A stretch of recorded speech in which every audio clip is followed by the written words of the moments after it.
अच्छा बच्चा, starting with the name of Allah Almighty. That is basically the second part of your risk management system. Fine.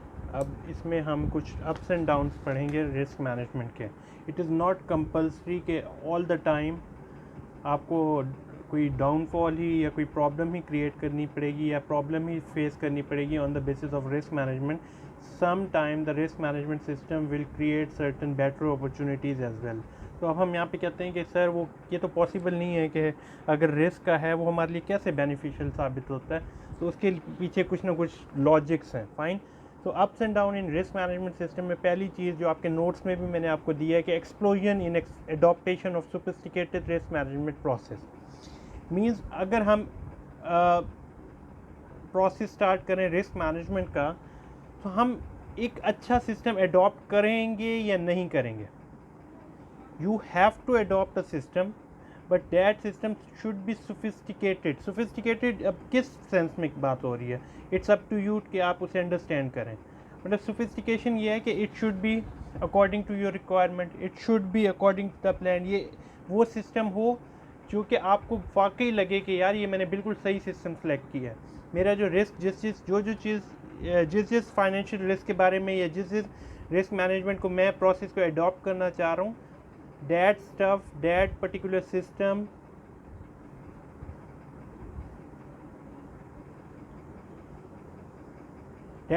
System of risk management is suitable for the company, is beneficial for the company. ये चीज़ आपने देखनी है, आपने adopt करना है. और जो system adopt करना है, it is not compulsory that system will be fruitful for you. अब आपने कहा सर मैंने तो मैनेजमेंट के लिए सिस्टम अडॉप्ट किया है, वो अब कंपनी के लिए नहीं साबित हो रहा. अच्छा, तो इसमें मेरा तो कसूर नहीं है. It is your fault. आपने वो सिस्टम अडॉप्ट करना था दैट शुड बी सोफिस्टिकेटेड. आपने जो सिस्टम अडॉप्ट किया है उस सिस्टम को आपके लिए रिस्क मैनेजमेंट प्रोसेस के तौर पे या आपके लिए रिस्क मैनेजमेंट की कोई ना कोई टूल या कोई ना कोई एक्टिविटी बननी चाहिए थी. अब नहीं बन रही, इट्स अप टू यू. यानी ये डाउनफॉल है रिस्क मैनेजमेंट का. दोबारा समझ लें ऑल द स्टूडेंट्स जिनके लिए ये एम्बिगुइटी बन रही है, बेटा अडॉप्ट करना है. You have to adopt a system for the risk management. अब वो सिस्टम आपके लिए फ्रूटफुल है या नहीं है, यही तो आपने चेक करना है. यही तो आपका रिस्क मैनेजमेंट प्रोसेस है. अब आपने कहा कि सर मैंने तो फॉर एग्जांपल यहाँ पे अब हम कहते हैं कि हमने वो जो 4 चीज़ें पढ़ी हैं, कीप, मिटिगेट, ट्रांसफ़र और अवॉइड. आपने एक सिस्टम किया, आपने कहा sir we should avoid that system. लेकिन अगर आप उसे कीप करते योर रिटर्न कैन इंक्रीज. आपके लिए मार्केट में फ्रूटफुल सिचुएशंस क्रिएट हो गई हैं. आपने लेकिन वो अडॉप्ट नहीं, आपकी एक जो अडॉप्टेशन का प्रोसेस था अगर वो गलत हो गया है तो आप चीज़ों से जो बेनिफिट्स हासिल कर सकते थे वो नहीं हासिल कर सकेंगे. तो ये चीज़ें आपको देखनी होंगी, आपको सोचनी होंगी. ठीक हो गया. उसके बाद हमारा दूसरा क्या है कि इंक्रीज इन स्किल लेवल. जब आप रिस्क मैनेजमेंट प्रोसेस को अडॉप्ट करते हैं या उसके साथ डील करते हैं तो आपके स्किल लेवल इंक्रीज़ हो जाते हैं. जो चीज़ आपने दिमाग में सोची हुई थी, जो चीज़ आपने कभी पहले देखी नहीं थी, जो चीज़ आपके जहन में नहीं थी कि I am unable to face that system या I am unable to face that situation, अब आप उस सिचुएशन को फेस करने के काबिल हो गए हैं. यानी आपका स्किल लेवल इंक्रीज़ हुआ है. जो चीज़ आपको लगता ही नहीं था कि आपके पास वो स्किल है, लेकिन जब आपने ये रिस्क मैनेजमेंट की, आपने उस चीज़ के साथ डील किया, आपने उसे अच्छी तरह अवॉइड कर लिया, उसे मिटिगेट कर लिया, उसे कीप किया या आपने उसके ट्रांसफ़र किया, जो भी किया आपके अंदर एक एडिशनल स्किल इन्हांस हो गया. फाइन. उसके बाद आता है कि birth in new risk management market. पहले तो आप नहीं रिस्क मैनेज कर रहे थे, पहले तो आपके दिमाग में नहीं था कि हाँ we are unable to face the risk. लेकिन जब आपने देखा कि मैं रिस्क मैनेजमेंट की ये कैपेसिटी मेरे अंदर क्रिएट हो गई है, अब जिन मार्केट्स में आपके रिटर्न क्रिएट हो सकते हैं वो रिस्क मैनेजमेंट मार्केट्स आपकी आ गई हैं. आपने न्यू बर्थ क्रिएट किया. आपको लगता था कि आई एम अनेबल, अब यहाँ पे एग्जांपल के तौर पे आप ज़रा समझें, I am unable to deal in the stocks, you were happy to deal with the bonds. लेकिन जब आपने देखा कि सर अब मैंने इसे क्या कहते हैं स्टॉक मार्केट में मैंने परफॉर्म की है एक्टिविटी, उससे मुझे रिस्क क्रिएट नहीं हुआ, मेरे लिए चीज़ें आसान हो गई हैं, मैं तो उन चीज़ों को मैनेज कर सकता हूँ. यानी now new market is open for you, you have created a new market for your future. ठीक हो गया. उसके बाद है birth of global risk management. जब हर फर्म ही ऐसे काम करने लग जाए, जब जिसके लिए हमारे पास जो अगला टॉपिक होगा इसके बाद, यानी जो अब हम ये सारा कंप्लीट कर लेंगे रिस्क मैनेजमेंट प्रोसेस, तो हमारे पास एक कॉन्सेप्ट है बेसल एकॉर्ड का, बेसल एकॉर्ड 1, 2 एंड 3। वो बड़े इंपॉर्टेंट टॉपिक हैं आपके पेपर के लिहाज से भी, और उसके ऊपर हम डिस्कशन भी करेंगे। तो वो क्या है, वो आपके लिए ग्लोबल रिस्क मैनेजमेंट सिस्टम हो गया।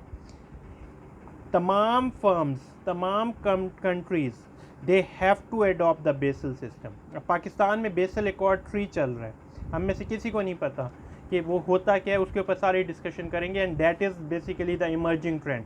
You have to perform your activity according to the Basel accords. ठीक है, वो है क्या, बेसल एकॉर्ड का मतलब क्या है, क्या चल रहा है, वो सारी चीज़ें हम अगले लेक्चर में डिस्कस कर लेंगे। तो यानी ग्लोबल रिस्क मैनेजमेंट सिस्टम आ गया। हर मार्केट, हर फर्म, हर कंपनी, हर बैंक जो ग्लोबली अपनी एक्टिविटीज़ कर रहे हैं, चाहे वो नेशनल लेवल पे चाहे इंटरनेशनल लेवल पे, एक सिस्टम क्रिएट हो गया जिसमें तमाम कंपनीज एक दूसरे के साथ। अब हम इसमें एग्जांपल जो है लेटर ऑफ क्रेडिट, अब ये क्या है कि हमने एक चीज़, एक रिस्क को मिटिगेट करने के लिए प्रोसेस किया कि पहले हम एक दो बैंक्स आपस में ट्रांजैक्शन कर लेते हैं कि भाई ये पार्टीज आपस में चीज़ एक्सचेंज कर रहे हैं, पैसों की टेंशन ना लें, वी विल फैसिलिटेट दैट। तो वो क्या है कि आपको ग्लोबली एक चीज़ मैनेज करने में हेल्प हो है। ठीक हो गया। उसके बाद है कि extension of risk management frontier out from the tradition. हम traditionally we were unable to face the risk, लेकिन अब हमने क्या किया, हमने अपनी ट्रेडिशंस के से हट के, अब ये आपके ये नोट्स में आपके पास पूरी बात लिखी हुई है कि extension of risk management frontier out from tradition.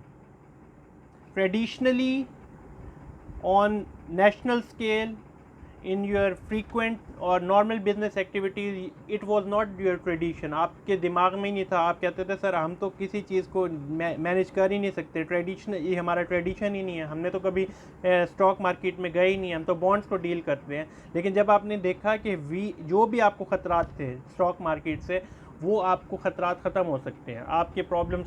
अब मैं एग्जांपल देता हूँ आपको कि जी मुझे तो नहीं पता कि स्टॉक मार्केट में कैसे एक्सचेंज करें, लेकिन जब आपके पास ब्रोकर सिस्टम आया, आपके सिक्योरिटी आई, आपका एक बैंक अकाउंट बना, कोई पैसे लेके नहीं भाग सकता, आपका एक पूरा एक सिस्टमेटिक वे में सारा कुछ होगा, आपकी इन्वेस्टमेंट होगी, आपको पता चलेगा कि आपका शेयर कितने का बिका है, कितनी प्राइस उसकी हुई है, कितना इंक्रीज़ और डिक्रीज़ उसकी प्राइस में आया है, उसकी current price of the share क्या है। हम स्टॉक एक्सचेंज में हर जगह वही, after every 5 minutes you have the idea about the new share price. तो जब आपको एक चीज़ का, सब चीज़ों का पता मतलब चलने लग गया, तो आप ट्रेडिशनल वे से बाहर निकलेंगे। आप एक रिस्क मैनेजमेंट प्रोसेस, वो फ्रंटियर्स, अब मैंने यहाँ पे अगर आपको एफिशिएंट मार्केट फ्रंटियर का कॉन्सेप्ट पढ़ाया था, वो कुछ मुझे ये 100% याद है, कंफर्म होगा कि मोस्टली बच्चों को नहीं आता होगा, याद ही नहीं होगा कि हमने पढ़ा था, लेकिन उसमें हमने यही पढ़ा था कि जो हम देखेंगे कि किन किन जगहों पे हमारे लिए फ़ायदेमंद चीज़ बन सकती है, कहाँ कहाँ हमें फ़ायदा हासिल हो सकता है, तो हम उन तमाम चीज़ों को अपने साथ लेके चलेंगे। तो आप एक्सटेंशन हो जाती है रिस्क मैनेजमेंट फ्रंटियर की, जो ट्रेडिशनली पहले आप नहीं कर रहे थे। फिर cross fertilisation of risk technique across diverse industries.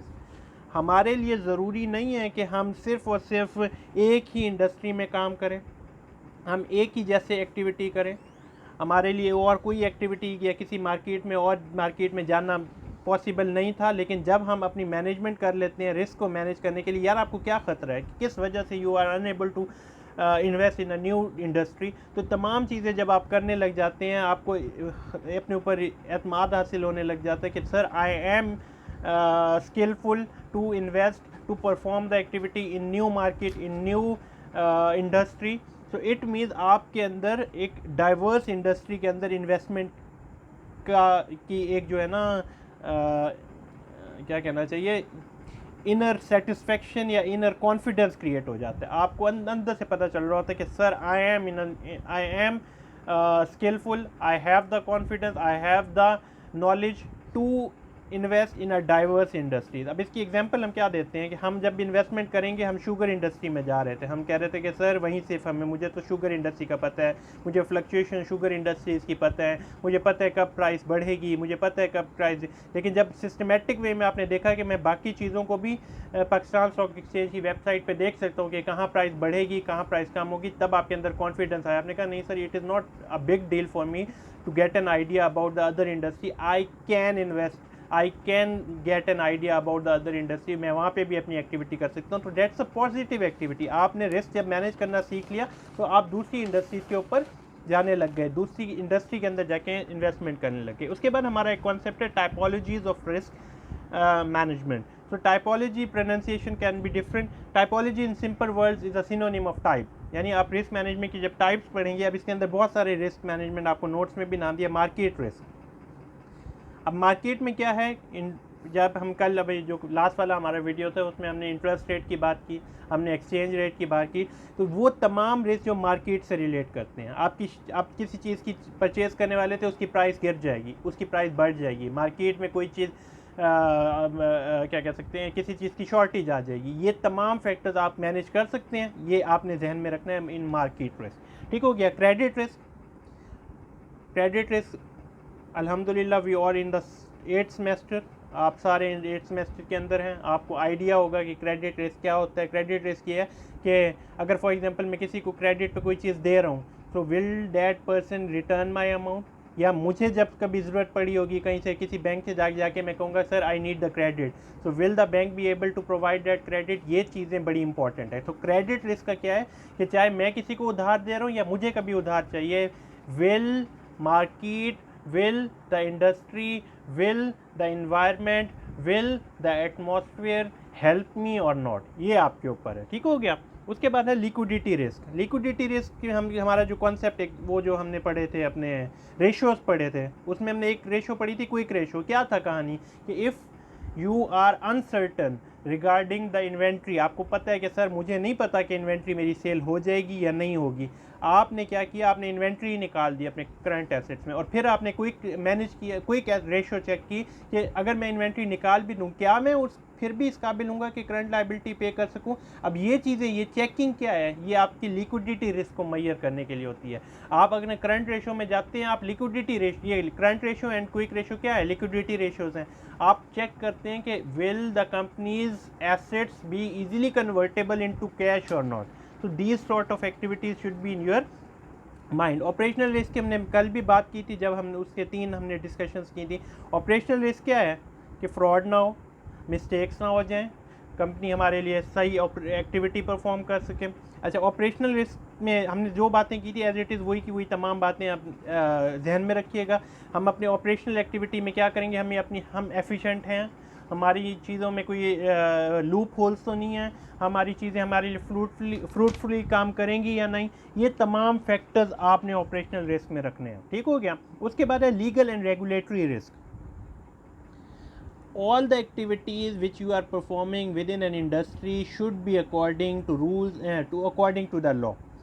आप लीगली स्ट्रॉन्ग होने चाहिए, लीगली कोई रिस्ट्रिक्शन आपके पास नहीं आनी चाहिए। अब हमने इसमें हज़ार बातें कर सकते हैं कि लीगली आप चीज़ों को सही लेके चल रहे हैं। लीगली कब होगा, जब आप लॉ के साथ होंगे, जब आप रेगुलेशन, रूल्स एंड रेगुलेशंस के साथ होंगे। तो क्या आपकी कोई ना कोई रूल या रेगुलेशन आपके लिए प्रॉब्लम तो नहीं करेगी, आपके लिए क्या कह सकते हैं कोई चीज़ प्रॉब्लम तो क्रिएट नहीं हो सकती।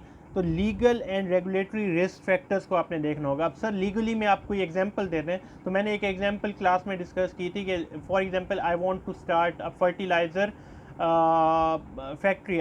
पाकर फर्टिलाइज़र मैं एक ऐसी जगह पे कर रहा हूँ जो कि हाउसिंग कॉम्प्लेक्स है। अब वहाँ पे मैं जब ये चीज़ें करूँगा तो लॉ मुझे अलाउ नहीं करता कि ऐसी जगह पे आप जाके अपनी इंडस्ट्री या अपनी कोई फैक्ट्री ओपन कर लें। तो लीगली चीज़ों को लेके चलना होगा। आपको हर फैक्टर में अपनी बिजनेस की एक्टिविटी में ये देखना होगा कि मैं कानून के मुताबिक काम कर रहा हूँ। We have a good example of the sugar problem happening in Pakistan. Sugar inquiry हो रही है, क्या है, वो कहते हैं रूल के मुताबिक इतने से ज़्यादा ये गंदम एक्सपोर्ट ही नहीं कर सकते थे, तो दे एक्सपोर्टेड दैट शुगर। तो क्या हो गया, वो ये हमने एक्टिविटी की है जो कि लीगली हमें अलाउ नहीं की गई थी। तो इन चीज़ों का रिस्क हमने देखना होता है। अब बिज़नेस रिस्क में हमारे पास क्या आता है, बिज़नेस को एज अ फाइनेंस भी डील कर सकते हैं, बिज़नेस को एज एन ऑपरेशन भी डील कर सकते हैं, बिज़नेस को हम क्या कह सकते हैं ओवरऑल भी एक लेके चल सकते हैं कि बिज़नेस हमारा काम करेगा या नहीं करेगा। हम जिस इंडस्ट्री में अंदर अपनी इन्वेस्टमेंट कर रहे हैं वो बिज़नेस चलेगा या नहीं चलेगा उस इंडस्ट्री में।